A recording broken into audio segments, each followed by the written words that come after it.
নতুন বাংলাদেশ গঠনের জন্য যারা দায়িত্ব গ্রহণ করেছেন, আমার মনে হয় এনারা অত্যন্ত দক্ষ ব্যক্তি। শিক্ষা উপদেষ্টা হিসাবে যিনি দায়িত্বরত আছেন, তিনি অল্প 2-1 সপ্তাহের ভিতরে আমাদেরকে একটা নির্দেশনা তিনি দিয়েছেন শিক্ষা কারিকুলাম কেমন হবে। এবং তিনি মোহাম্মদ নাসিরউদ্দিন, প্রধান শিক্ষক, রঞ্জিতপুর মাধ্যমিক বিদ্যালয়।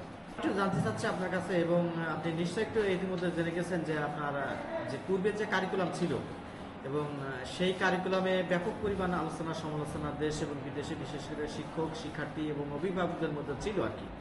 তো যার প্রেক্ষিতে বর্তমান সরকার, অন্তর্বর্তী সরকার যারা আসছে তারা চিন্তা ভাবনা করছেন এই শিক্ষার কারিকুলামটা একটু পরিবর্তন করে মানে আধুনিক শিক্ষা পদ্ধতি, অর্থাৎ যে শিক্ষা পদ্ধতির মধ্য দিয়ে একজন শিক্ষার্থী তার মেধা প্রকৃতপক্ষে যাচাই হওয়া সম্ভব এবং সেই শিক্ষা ব্যবস্থাটা চালু হতে যাচ্ছে। তা আপনি একজন অভিজ্ঞ শিক্ষক হিসেবে বলবেন আসলে কেমন শিক্ষা পরিবর্তন হলে আসলে একজন প্রকৃত মেধা যাচাই হয় বলে মনে করেন? শিক্ষা কারিকুলাম বিগত যে সরকারের আমলে যে শিক্ষা কারিকুলাম চালু ছিল, সে শিক্ষা কারিকুলামের মূলত মূল্যায়নের ব্যবস্থাপনা ছিল খুবই দুর্বল, যার পরিপ্রেক্ষিতে বাচ্চারা তারা পড়ার টেবিলে কিংবা লেখাপড়ায় অত্যন্ত দুর্বল হয়ে যাচ্ছিল। বর্তমান সরকার 5ই আগস্টের যে সরকার নতুন বাংলাদেশ গঠনের জন্য যারা দায়িত্ব গ্রহণ করেছেন, আমার মনে হয় এনারা অত্যন্ত দক্ষ ব্যক্তি। শিক্ষা উপদেষ্টা হিসাবে যিনি দায়িত্বরত আছেন, তিনি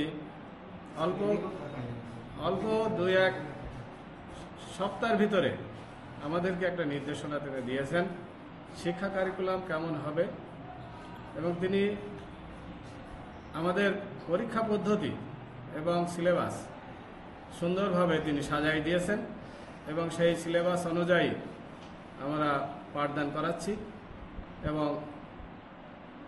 এবং সিলেবাসে যেভাবে পরীক্ষা নমুনা প্রশ্ন ওখানে দেওয়া হয়েছে, সেই নমুনা প্রশ্ন হিসাবে আমার শিক্ষকরা আমি নির্দেশনা দিয়েছি এবং তারা প্রশ্ন অলরেডি তৈরি করা শুরু করেছে এবং কিছু তৈরি করে আমার ইমেলে পাঠাইও দিয়েছে।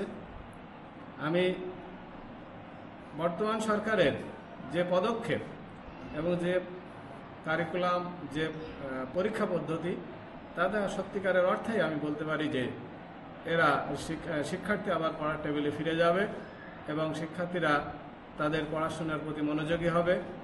ইতিমধ্যে যে মনোযোগ হারায় ফেলেছিল, তারা মোবাইলে আসক্ত হয়ে পড়েছিল, বিভিন্ন জায়গায় মোবাইল দেখে বা মোবাইলের উপর উত্তর খুঁজে বেড়াতো। এখন সেটা হবে না, তারা পুস্তক থেকে, বই ঠিকমতো লেখাপড়া করে এবং সেই প্রশ্নগুলোর সমাধান করতে পারবে বলে আমি আশা ব্যক্ত করছি। ধন্যবাদ।